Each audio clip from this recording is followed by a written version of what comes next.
नमस्कार, मैं हूं कृष्णा और आप देख रहे हैं ग्वालियर इम्पैक्ट। देश में गर्मी लगातार बढ़ रही है और गर्मी के साथ साथ बढ़ रहे हैं पेट्रोल और डीज़ल के दाम। पेट्रोल और डीज़ल के दाम 22 मार्च से अब तक 14 बार बढ़ चुके हैं, यानी कि 16 दिन में 14 बार। जब स्टार्टिंग में ये प्राइस बढ़े थे तो 80 पैसे प्रति लीटर के हिसाब से बढ़े थे और अब तक 11 रुपये तक ये प्राइस बढ़ चुके हैं। तो हम इसी के सिलसिले में आज आए हैं ग्वालियर के लोगों से बात करते हैं कि आखिर पेट्रोल के बढ़ते दामों से उन पर कितना असर पड़ रहा है और क्या इफ़ेक्ट हो रहा है उनकी लाइफ पर। तो आइए बात करते हैं। भैया, आपका नाम? लक्ष्मी नारायण राजरिया।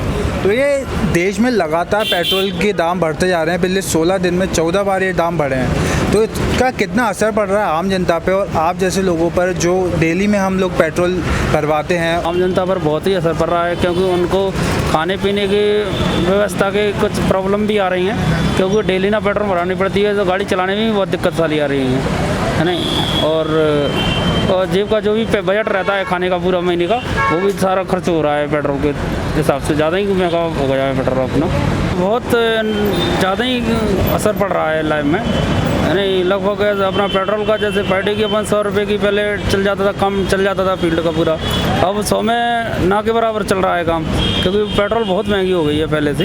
बिजनेस तो हमारा साहब ये समझो चौपट हो गया। हमारा ट्रांसपोर्ट का काम है, तो हमको तो डीजल भी काफ़ी बल्क में लगता है, तो उससे क्या पहले भी धंधा नहीं था कोरोना की वजह से। आज की स्थिति ये है कि भाड़े नहीं मिल पा रहे उस अकॉर्डिंग, प्लस गाड़ी हम चला रहे हैं तो ये भी चलाना मुश्किल हो गया है। स्थिति वास्तव में ख़राब होती जा रही है और पर डे डीजल के रेट है तो उससे समस्याएं बढ़ती जा रही हैं साहब। या तो गवर्नमेंट एक फ़िक्स कर दे तो उस हिसाब से हम भी अपने रेट फिक्स कर दें किसी का। अब यही नहीं मालूम कि रोज़ रेट बढ़ रहा है और रोज़ क्या पार्टियों से भाड़े लें हम गाड़ियों के लिए और कैसे क्या फिक्स करें। मतलब बहुत स्थिति ख़राब है साहब। टॉप हो गया था 91 92 पे, उसके बाद तो अब लगातार बढ़ रहा है 10-12 दिन से, और सुनने में ये आ रहा है 115-120 के आसपास जाएगा ये।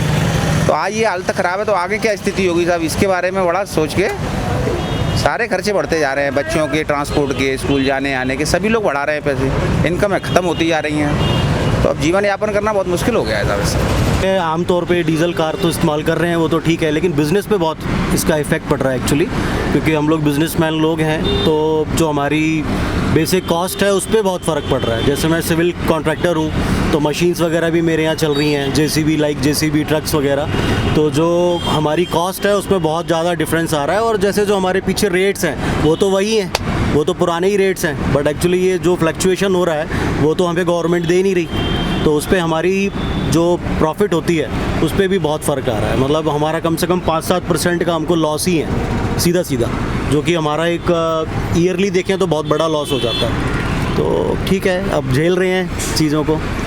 तो जैसा आपने देखा कि ग्वालियर में लोगों को काफ़ी परेशानी का सामना करना पड़ रहा है पेट्रोल के बढ़ते दामों के बाद। पेट्रोल जहां पहले 107 था, वहीं अब बढ़कर 118 के पास पहुंच चुका है। डीज़ल 101 हो चुका है और जो पावर पेट्रोल है वो 122 हो चुका है।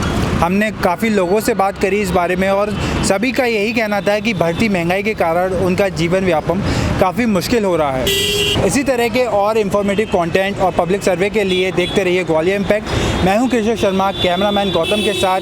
नमस्कार, धन्यवाद।